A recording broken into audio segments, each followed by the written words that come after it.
అందరికీ నమస్కారం. ఈరోజు గత 2 సంవత్సరాల్లో జరిగిన అభివృద్ధి, ఎన్నికలప్పుడు మేమిచ్చిన హామీల గురించి ఈ పాత్రికేయుల సమావేశంలో మాట్లాడటం జరుగుతూ ఉంది. 2014 నుంచి 19 వరకు ఆ రోజున్న కూటమి ప్రభుత్వంలో ఎన్నో అభివృద్ధి కార్యక్రమాలు, చాలా గ్రామాల్లో స్థానికంగా ప్రజలకు కావాల్సిన మౌలిక సదుపాయాలన్నీ కూడా 90%, 80% కేవలం 14, 19లో ఎన్ఆర్జీఎస్ ఫండ్స్ ద్వారా కానీ, ఎస్డిఎఫ్ ఫండ్స్ ద్వారా కానీ, ఎస్సీ సప్లాన్ కింద వచ్చిన ఫండ్స్ కానీ చాలా గ్రామాల్లో అభివృద్ధి చేయటం జరిగింది. కొంత డబ్బులు ఖర్చు పెట్టే సమయానికి ఎన్నికలు రావటం, ఆ తర్వాత ఒక్క రూపాయి కూడా కనీసం ఆ రోజు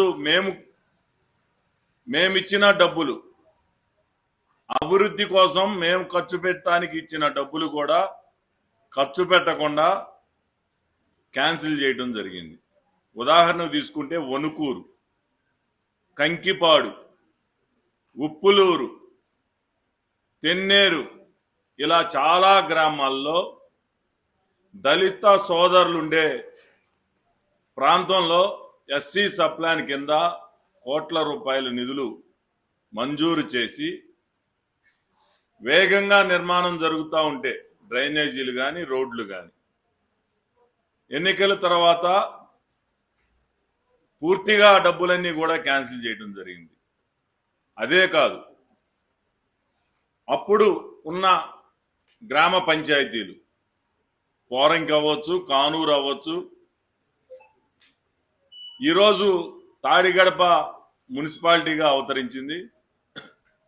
దాదాపు ఉన్న మాస్టర్ ప్లాన్ రోడ్లన్నిటికీ కూడా డబ్బులు కేటాయించడం జరిగింది. ఉదాహరణకు తీసుకుంటే పంటకాలం రోడ్డు కానీ, మహానాడు రోడ్డు కానీ, బల్లెంవారి వీధి కానీ, వీటన్నిటికీ కూడా నిధులు కేటాయించడం, ఆ తర్వాత పనులు జరుగుతూ ఉన్న సమయంలో ఎన్నికలు పూర్తయిన తర్వాత 20% పూర్తవలేదు, 30% పూర్తవలేదు అని చెప్పేసి ఎక్కడ పనులు అక్కడ నిలిపివేయడం, కనీసం ఆ రోజు కాంట్రాక్టర్ కేటాయించిన మెటీరియల్ కూడా అక్కడి నుంచి తరలించుకెళ్ళిపోవటం కూడా జరిగింది. మనం అమరావతి రాజధానిలో చూసాం, అభివృద్ధి పనులకు కేటాయించిన మెటీరియల్ని కూడా దొంగలెత్తుకెళ్ళిపోవటం, లేకపోతే జరిగిన అభివృద్ధిని ధ్వంసం కావటం. అలాగే ఈ నియోజకవర్గంలో కూడా